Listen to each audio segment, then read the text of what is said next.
চলে এলাম আলিপুর জেল মিউজিয়ামে। এইটা দ্বিতীয়বার। আগেরবার যখন জেল মিউজিয়াম শুরু হয়েছে তার একটু বাদে এসেছিলাম, তো আবার এলাম। তো কিন্তু প্রথমে একটুখানি পেট পুজো করে নিই। তো জেল মিউজিয়ামে ঢোকার আগে আপনারা দেখতে পাবেন কফি শপ রয়েছে, একদম মানে এন্ট্রেন্স গেটের সামনে রয়েছে। তো অসাধারণ একটা কফি শপ রয়েছে। তো সেখানে আগে একটু রিফুয়েল করে নিই নিজেকে, তারপর জেল মিউজিয়ামে ঢুকবো। এটা হচ্ছে এন্ট্রিটা দেখলাম লাস্ট বার যখন এসেছি, তারপর বদল করেছে, বেশ সুন্দর করেছে। এন্ট্রিতে সুভেনির শপ রয়েছে আর বিশ্ব বাংলার একটা স্টোর রয়েছে। এটা হচ্ছে এন্ট্রি পয়েন্ট। অসাধারণ একটা মানে মিউজিয়াম। আমি বহু আগে মানে বিদেশে এই ধরনের মিউজিয়াম দেখেছি। সাউথ কোরিয়াতে একটা মিউজিয়াম দেখেছিলাম, সাউথ কোরিয়াতে যখন ছিলাম। এবং অদ্ভুত কারণে মজার ব্যাপার হচ্ছে যে বিদেশিরা যখন আসে, অনেক ইউটিউবার আমি দেখেছি, তারা কেউ কিন্তু এই মিউজিয়ামটার কথা জানেই না। মানে তারা ভিজিট তো করেই না, তারা জানেই না এই মিউজিয়ামটার কথা। তার কারণ বোধহয় খুব সম্ভবত এই মিউজিয়ামটা নিয়ে খুব বেশি প্রচার নেই। তারা অনেকে দেখি যায় ইন্ডিয়ান মিউজিয়াম, যেটা পুরনো মিউজিয়াম, যেটা ধর্মতলায় রয়েছে। কিন্তু ঘটনা হচ্ছে যে সেই মিউজিয়ামটা কিন্তু একদমই আনঅর্গানাইজড, মানে ক্যাওটিক। আমি কয়েক মাস আগে গিয়েছিলাম, তার তুলনায় এই জেল মিউজিয়ামটা, যেটা আমি আগে এসেছি এবং তখন ভিডিও তৈরি করা হয়নি, এটা কিন্তু একদমই মডার্ন একটা মিউজিয়াম, অসাধারণ মিউজিয়াম। তো আমি কিছু মিউজিয়ামের জায়গা কভার করার চেষ্টা করব। ভাদ্র মাসের দুপুরবেলা, এখন একটু বৃষ্টি পড়লো, তাই একটুখানি অপেক্ষা করতে হলো। এবার একটু বেরোলাম। তো আজকে যেহেতু নর্মাল ওয়ার্কিং ডে, তাই খুব একটা ভিড় নেই। আর আরও একটা কারণ ভিড় না থাকা, সেটা হচ্ছে যে এই দুর্দান্ত মিউজিয়ামটা সম্পর্কে লোকজনের কিন্তু একদমই কোনো ধারণা নেই। মানে ম্যাক্সিমাম লোক জানে না, বিদেশিরা বাদ দিন। আমি দেখেছি কলকাতার অনেক লোকই জানে না যে এরকম একটা সুন্দর একটা মিউজিয়াম আছে। তো এখানে এই ধরনের বিভিন্ন সেল রয়েছে, যে এখানে এটা বেসিক্যালি যে আলিপুরে যে পুরনো জেলটা ছিল সেটাকে এখন মিউজিয়াম করে দেওয়া হয়েছে, আর পুরনো জেলটাকে এখন সরিয়ে দেওয়া হয়েছে পাশেই। তো এখানে যেখানে বিভিন্ন বিখ্যাত ব্যক্তি ছিলেন আমি দেখাচ্ছি। নেতাজি যেখানে ছিলেন, নেহরু ছিলেন, চিত্তরঞ্জন দাস ছিলেন, বিপিন চন্দ্র রায় ছিলেন, যতীন্দ্রমোহন সেনগুপ্ত ছিলেন। তো এগুলো রয়েছে, সুন্দরভাবে রয়েছে। ভেতরে টয়লেটেরও ব্যবস্থা রয়েছে, অসাধারণ ব্যবস্থা রয়েছে ভেতরে। তো চিত্তরঞ্জন দাস, নেতাজির এই যে সেলগুলো, সেখানে যাচ্ছি। এখানে আগেও এসছি যখন এটা সবে উদ্বোধন হয়েছিল। এই সেলসগুলো এরকম। প্রথমে চলে যাব নেতাজির কক্ষে। নেতাজির সেলটা দোতলায়। তো এই সেলটাতে বিধানচন্দ্র রায় ছিলেন। আমি সেলটা দেখাচ্ছি।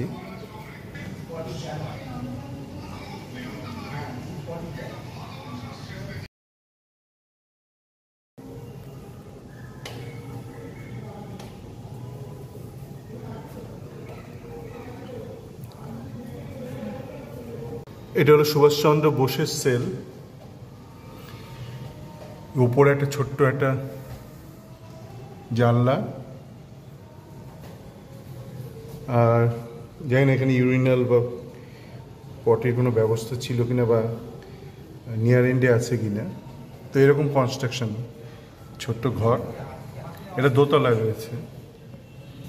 এখানে কিউআর কোডও রয়েছে প্রত্যেকটা সেলের পাশে। এখানে সুভাষ বোস কবে থেকে কবে ছিলেন, 23শে না, এটা ওনার হ্যাঁ, কবে থেকে কবে পর্যন্ত ছিলেন, 23শে জানুয়ারি। আচ্ছা, ওনার জন্মদিনের দিনই। আচ্ছা, 23শে জানুয়ারি থেকে 23শে সেপ্টেম্বর 1930 সালে এই কারাকক্ষে ছিলেন। এখানে প্রত্যেকটা সেলের পাশে কিউআর কোড রয়েছে, পুরো ডিটেলস রয়েছে। অসাধারণ একটা মিউজিয়াম। এটা চিত্তরঞ্জন দাসের সেল। চিত্তরঞ্জন দাসের সেল, একই কনস্ট্রাকশন। ওপরে আর নিচে কোনো আমি ইউরিনাল বা পটের কিছু ব্যবস্থা দেখছি না, বোধহয় বাইরে করতে, আমি জানি না এই বিষয়টা। দাস এখানে 1922 থেকে 14ই ফেব্রুয়ারি থেকে 9ই আগস্ট অবধি ছিলেন এখানে। আর এখানে যতীন্দ্রমোহন সেনগুপ্ত ছিলেন। একই কনস্ট্রাকশন প্রত্যেকটা, এবং পুরো ডিটেলস লেখা রয়েছে কিন্তু সুন্দরভাবে, মানে ডকুমেন্টেড। অসাধারণ একটা আধুনিক একটা মিউজিয়াম, এই জেল মিউজিয়াম আলিপুরে। এই ব্যালকনি, এখানেই ডান দিকে প্রত্যেকটা ইন্ডিভিজুয়াল সেলস। এই যে একটু আগে দেখলাম নেতাজির সেল। বেরোনোর পরেই উল্টো দিকে সেই ফাঁসির মঞ্চ, বিখ্যাত ফাঁসির মঞ্চ। তো আগেরবার যখন এসেছিলাম কিছু অদ্ভুত কিছু পাবলিক ছিল, তারা দেখছিলাম সেলফি তুলছিল যেখানে বডি রাখা হতো। এই সেই এখানে অটোপসি রুম, মানে মারা যাওয়ার পর চেক করা হতো।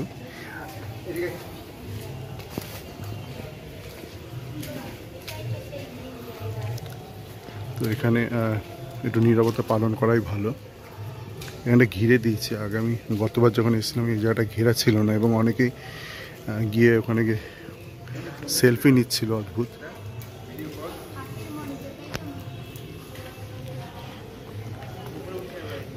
এখানে কিন্তু বিনয় বাদল, দীনেশ, এদের আমার মনে পড়ছে না কতজনের ফাঁসি হয়েছিল এখানে।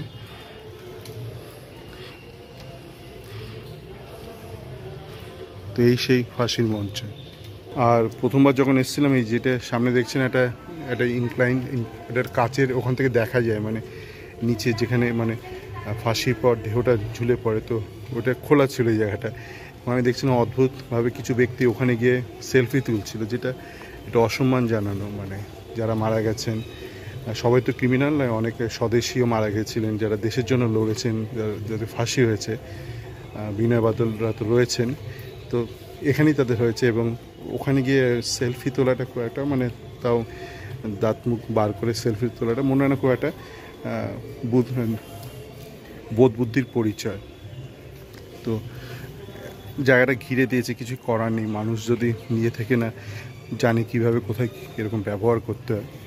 কিন্তু এই সেই ফাঁসির জায়গা, এমনি সময় কিছু মনে হবে না, কিন্তু অবশ্যই অনেকেরই প্রাণ গেছে এখানে এই আলিপুর জেল মিউজিয়ামের ইতিহাসে। ফাঁসির মঞ্চের অদূরে যে দেওয়াল রয়েছে সেখানে নাম দেওয়া আছে কোন কোন বিখ্যাত ব্যক্তির এখানে ফাঁসি হয়েছে। অবশ্য রয়েছে বিনয় বাদল, দীনেশের দীনেশ গুপ্ত, পুরো ডিটেলস দেওয়া আছে এখানে।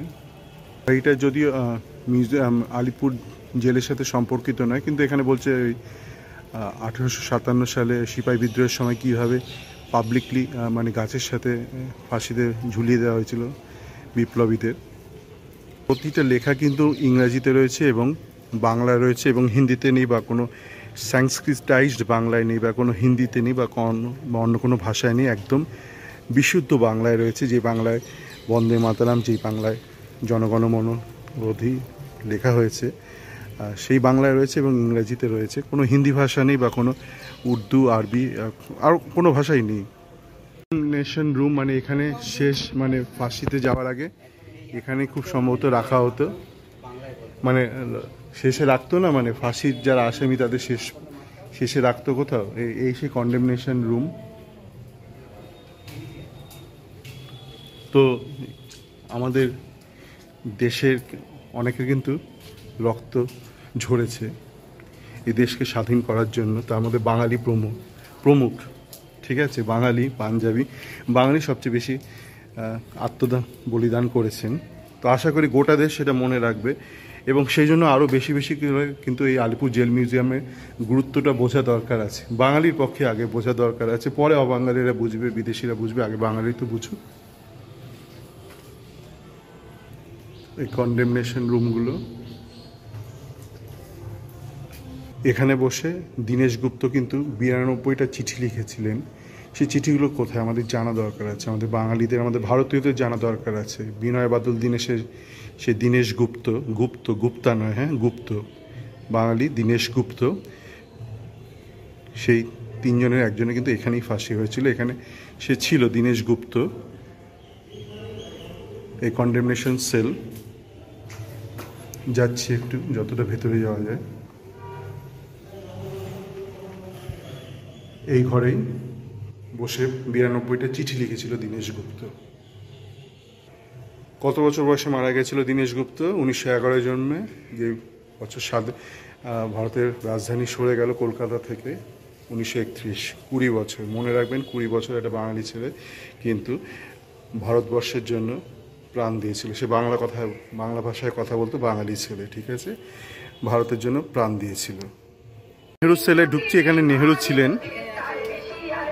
অল্প বয়সী ইন্দিরার একটি মূর্তি রয়েছে এখানে। 17ই ফেব্রুয়ারি 1934-এ 17ই ফেব্রুয়ারি থেকে 7ই মে বেশ কয়েক মাস পণ্ডিত নেহেরু এখানে ছিলেন পলিটিক্যাল প্রিজনার। বিধানচন্দ্র রায় ছিলেন এখানে। এখানে বেশ কয়েকটা সেলের মধ্যে কোন কোন সেলে ছিলেন নেহেরু জানি না, কিন্তু বেশ কয়েকটা সেলে নেহেরুর নাম লেখা রয়েছে এবং একটা সেলে বিধানচন্দ্র রায়ের নাম লেখা রয়েছেন। 2 সপ্তাহ অন্তর ইন্দিরা গান্ধী আসতেন এখানে যখন নেহেরু এখানে বন্দী ছিলেন, এবং এখানে গাছতলায়, যে সামনে গাছতলা দেখলেন একটু আগে, সেখানে বসত।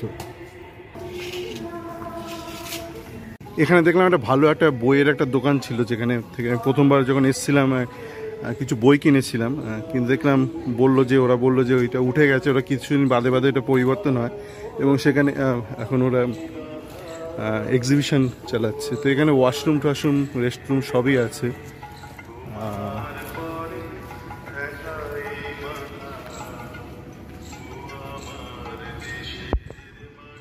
তো প্রতিটা জায়গায় যাব না, কেননা আগে একবার ঘুরে গেছি।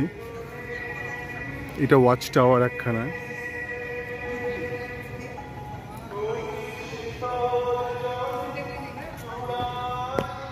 এবার যাওয়া যাক কাজী নজরুলের সেলে, কক্ষে। শুধু যে নেতাজি চিত্তরঞ্জন দাস জেলে ছিলেন তাও নয়, কাজী নজরুল, ঠিক আছে, উনি একজন বাঙালি ছিলেন। এরকম প্রচুর বাঙালি কিন্তু দেশের জন্য অনেক রক্তক্ষয় করেছে, অনেক বলিদান করেছে, ব্যক্তিগত জীবনে অনেক সুখ স্বাচ্ছন্দ্য তারা বিসর্জন দিয়েছে এই ভারতবর্ষকে স্বাধীন করার জন্য। যেই ভারতবর্ষে আজকে বাঙালিকে এটা অনেক কিছু প্রশ্ন করছে কিছু অর্বাচীন, কিছু আলটপকা কিছু ব্যক্তি। তো এবার এগিয়ে যাচ্ছি কাজী নজরুলের সেলের দিকে।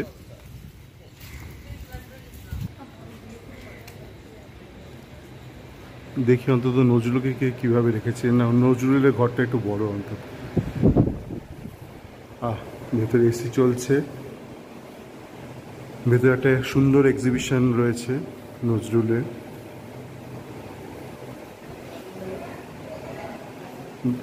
বইও রয়েছে, এগুলো বইগুলো বিক্রি হচ্ছে কিনা দেখতে হবে।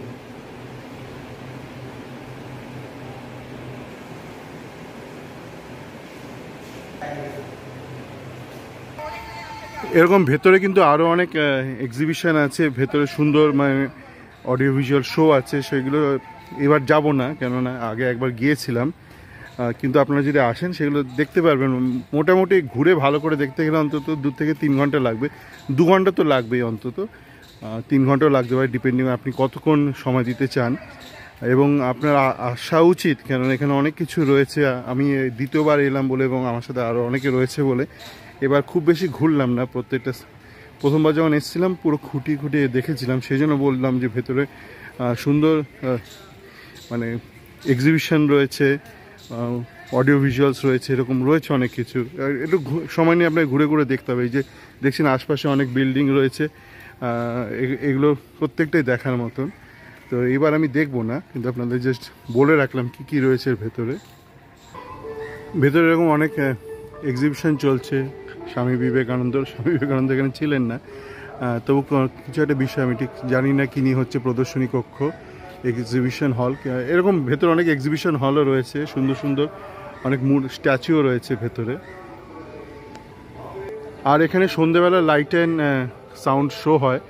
আপনারা খেয়াল রাখবেন, ওখানে একটা টিকিটের দাম মূল্য এমনি 30 টাকা, কিন্তু লাইট অ্যান্ড সাউন্ডের শোটা 100 টাকা, কিন্তু এটা সন্ধেবেলা হয়। আপনারা যদি দিনের বেলা আসেন তাহলে টিকিটটা কাটবেন না। আমি প্রথমবার যখন এসেছিলাম ভুল করে কেটেছিলাম, আমাকে বলেওনি ওরা, আমি দিনের বেলায় এসেছিলাম। তারপর বলে যে সন্ধেবেলা সেই শোটা হয়। তো সন্ধেবেলা শুধু শো হয়, যদি আপনি সন্ধে অবধি থাকেন তবেই এই 100 টাকার এই টিকিটটা কাটবেন, না তো কাটবেন না, শুধু 30 টাকা। এবং ভেতরে কিন্তু ফুড কোর্টও আছে। এবার আর অতটা সময় নিয়ে আমি ভেতরটা দেখলাম না।